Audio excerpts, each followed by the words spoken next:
Hi, it's Christina with the Sisyphean Journal again, and today we're looking at the abortion death of a swimming star who wound up paying willingly with her baby's life, but ultimately with her own life, to try to pursue movie stardom. And that's Virginia Hopkins Watson. She had been on a record-setting relay swim team with Esther Williams in 1939, and she herself set the world's women's 50-meter record in 1938. So let's fast forward to November 26th of 1954. Virginia was admitted to a California hospital, and the doctors thought something was was a little bit fishy.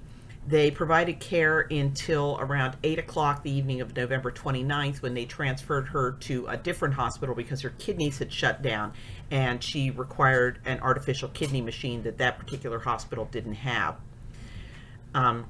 She died shortly after midnight the morning of November 30th. Now, it wasn't... An autopsy was performed that discovered she died from peritonitis, bronchopneumonia, and purulent pericarditis because somebody had punched a hole in her uterus with an instrument performing a criminal abortion. For some reason, everything looked fishy when she was first admitted, but this was not reported to the police until several hours after she died. Now, Virginia, at the time of her death, she was 32 years old, and she was hoping to follow the same trajectory that Esther Williams had followed, where she starts out as a swim star and then she becomes a movie star. And if you're not familiar, I will provide a link below to a little bit of an Esther Williams scene.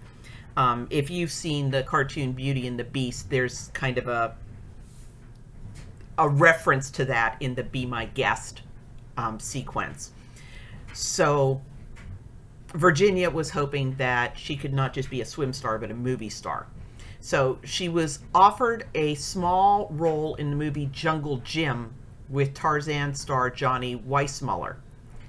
But she found out that she was pregnant, and she would be visibly pregnant at the time she'd be expected to be filming this movie. So in order to be able to have this small part in the Jungle Jim movie with Johnny Weissmuller, Virginia decided to go the abortion route.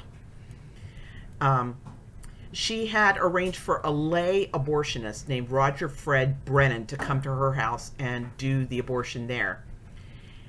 He had been paroled only 3 days earlier after serving 11 months of a jail term for perpetrating an abortion that had not proved fatal to the woman. So, Virginia and her husband, Arthur, had been married for about 10 years and were living in a home they shared with Virginia's mother. Arthur was compelled to testify in exchange for immunity, and he wept as he told his story. During the whole thing, he seemed to have been very careful to avoid learning too much. The Sergeant Schultz, I know nothing. So he had even seen Brennan in the kitchen sterilizing instruments by boiling them in water on the stove. And at Virginia's instruction, he wrote a check payable for $150 cash and gave it to Brennan. So after the abortion, Virginia became sick with vomiting and bleeding before she passed the dead fetus, and she was taken to the hospital on November 26th. Now, Arthur indicated that Brennan had actually visited Virginia 2 years earlier, spent some time alone with her, and went off with another check that Arthur had written. And Arthur said he was under the impression that Brennan was a physician named Dr. Rogers.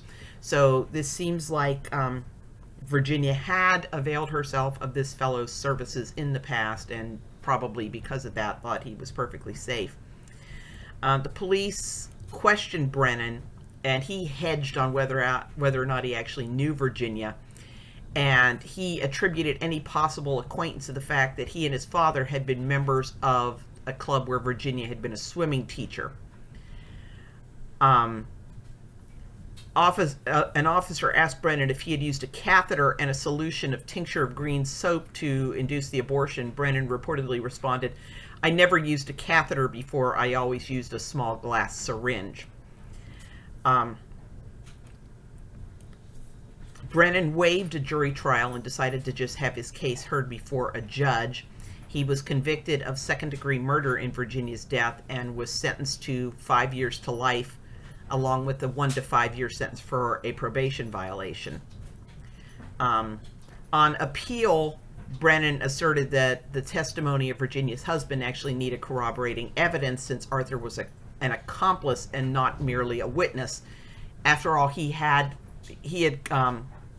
claimed Fifth Amendment protection during the trial and had admitted Brennan to the house, observed him cleaning instruments, written him a check, and destroyed the canceled check when it came back, but Brennan's appeal was denied.